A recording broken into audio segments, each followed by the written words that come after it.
Greetings.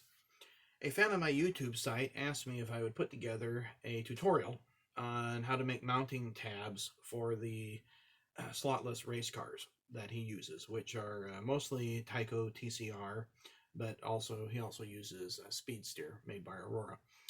And although I don't have any cars that I'm going to be putting in mounting tabs quite yet, I thought I'd give you an explanation as to what I do, how I do it, and then give you a bunch of examples of what I have done. I'm a model builder. That's one of my main hobbies. It's something that I've enjoyed since I was 5 years old. I really got into figure kits as a kid, as well as airplanes.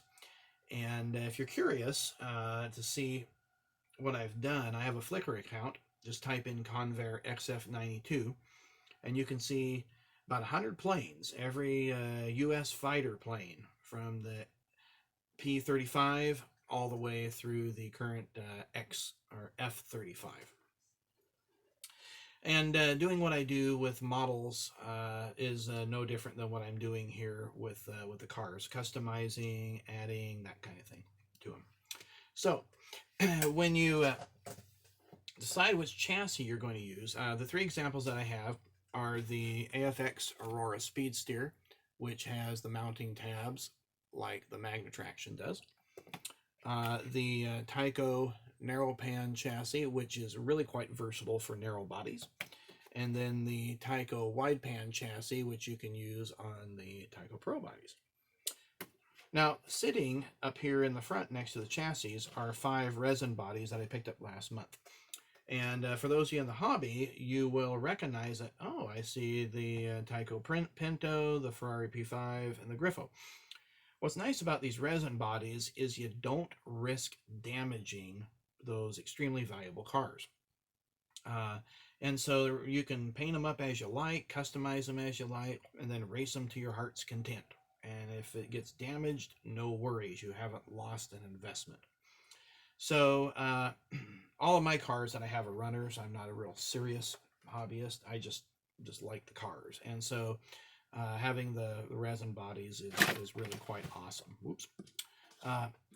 And in the back, you'll see some of the things that I have done already. Some of you will recognize some Tyco and Aurora bodies, stock bodies, like the Volkswagen thing made by Aurora, the Ford Model A, the Lola T330 for the G+, the Peace Tank that I totally customized, and then the Tyco Chaparral. All right, so when you decide to customize a body to a chassis or vice versa, there are several things to account for. One of the things is rear wheel clearance, front wheel clearance, so that way the wheels turn easily within the wheel wells. You have to account for the worm gear or the this little silicone disc up front, and then you also have to account for clearance of the pickup shoes. So when you're accounting for the worm gear, that means that a nose like this that comes down, slopes down, has to clear. Excuse me. And then when you're dealing with bumpers, like say on this Oldsmobile, you have to allow clearance for the pickup shoes. So those 4 things are huge when they come into play. The other thing is you don't want to have your chassis bouncing up and down like this as it's going down the track. So you may have to add additional supports in the back. Now, the materials that I use for making mounting tabs, and by the way, all of these are snap-on bodies. There's nothing that's screw in, there's nothing that's glued in. Are made by Evergreen Scale Models out of Illinois.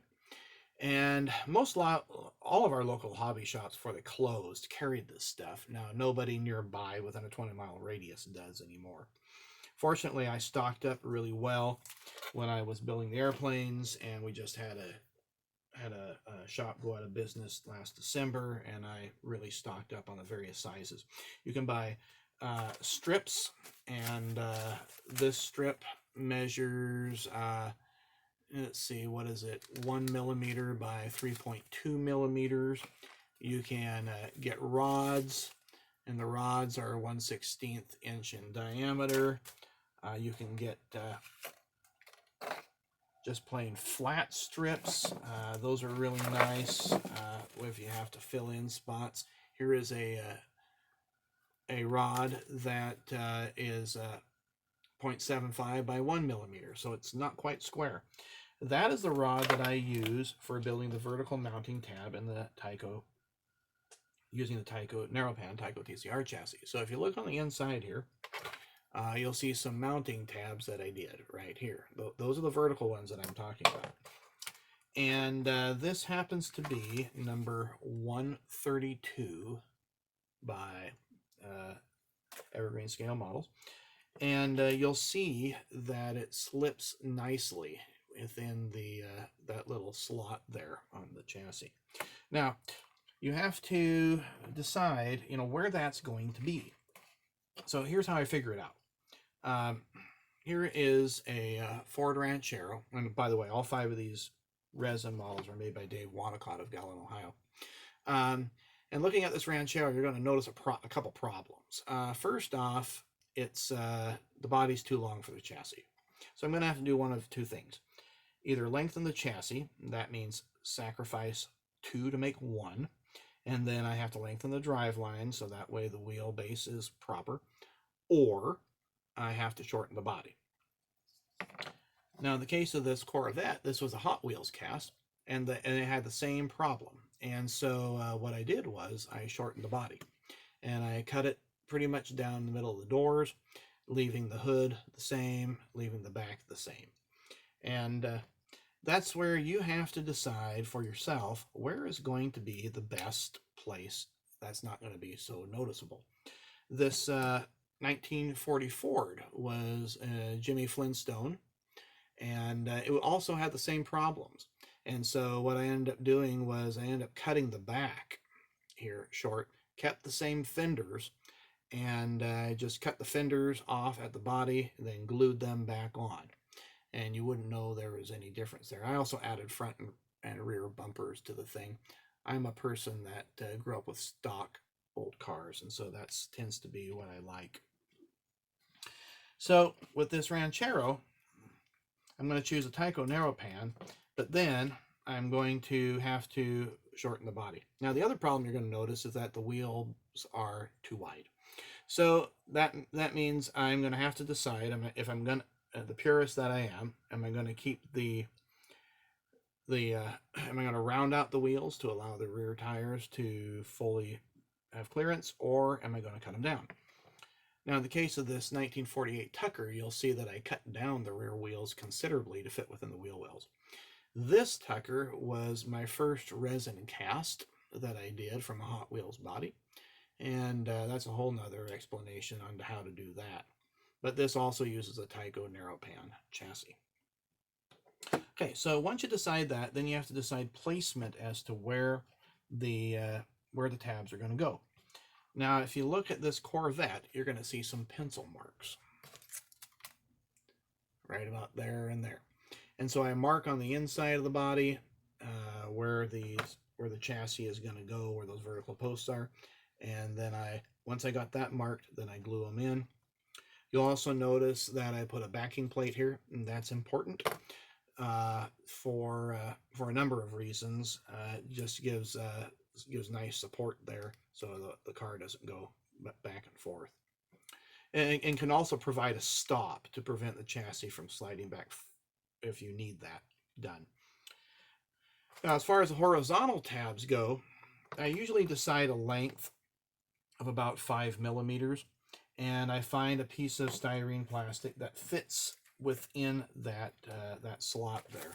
So something that fits within here. I think this is the 1/16 inch. And you can cut it down to size. That's usually what I do. I take a larger piece, like say this one here, and I'll just cut it in half, and then make some mounting tabs. It fits very nicely within that.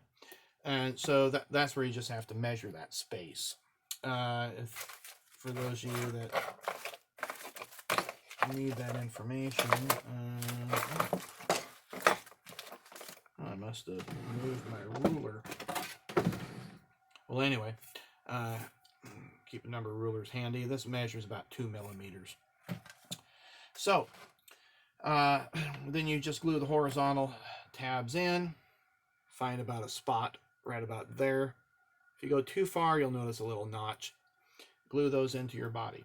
Now again, you have to set the height. You have to decide, okay, where are the mounting tabs going to be? So in the case of this Corvette, they're flush. In the case of the Volkswagen thing, the mounting tabs sit underneath the body, and they stick out just a bit. In the case of the Model A, they sit just underneath the running board, so you don't notice them quite as much. Model A had an issue with the clearance of the pickup shoes, and this was a junker that I got off eBay, and so you'll notice that the has a different radiator, something that I got off a Hot Wheels or Matchbox car. And let's see, mounting tabs for here. You can see it's pretty much flush for this Jaguar. This was also made by Dave Wanacott. For the Peace tank, this is my Trump MAGA tank. And this one was a junker again. The whole rear end was just hardly there. So I used a bunch of model parts and fixed that. And this one just has some very narrow tabs. It's a pretty wide body on the inside. So hopefully that answers that question. Now for the white pan, I don't use those all that often with resin bodies that are other than Tyco Pro.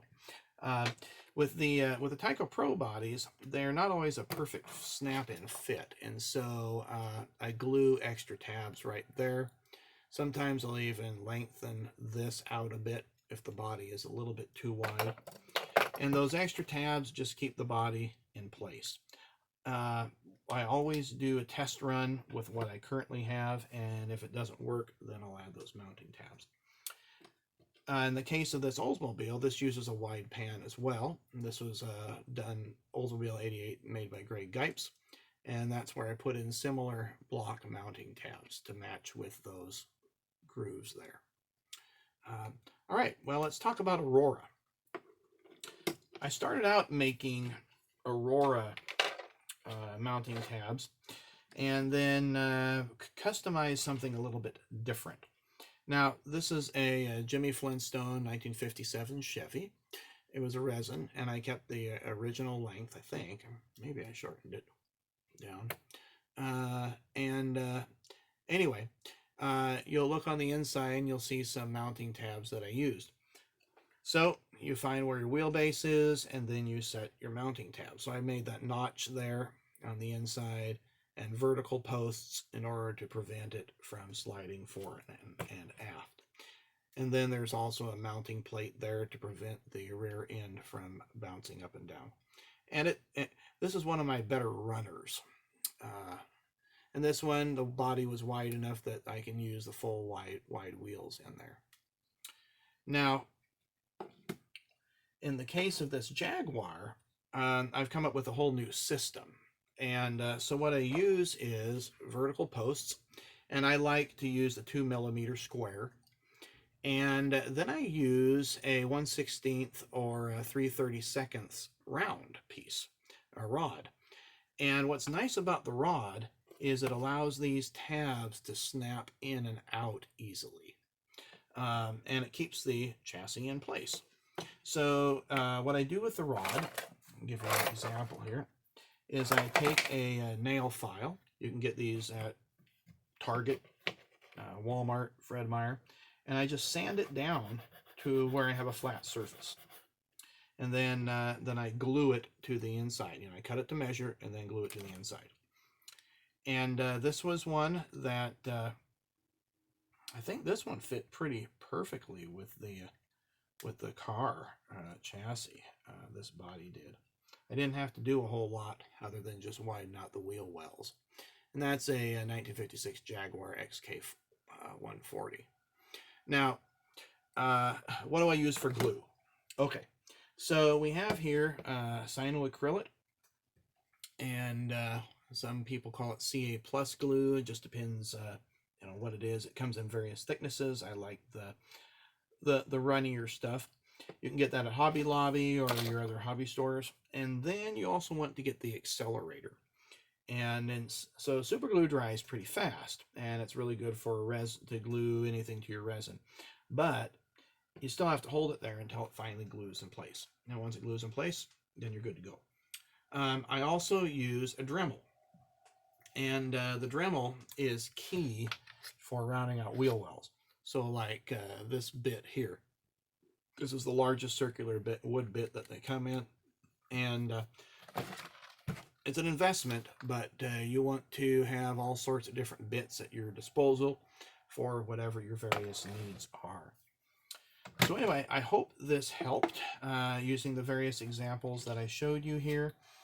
And it's a lot of fun to customize bodies and to make them run on the track. So you have a lot more variety to race. If you have any questions, please feel free to leave a comment.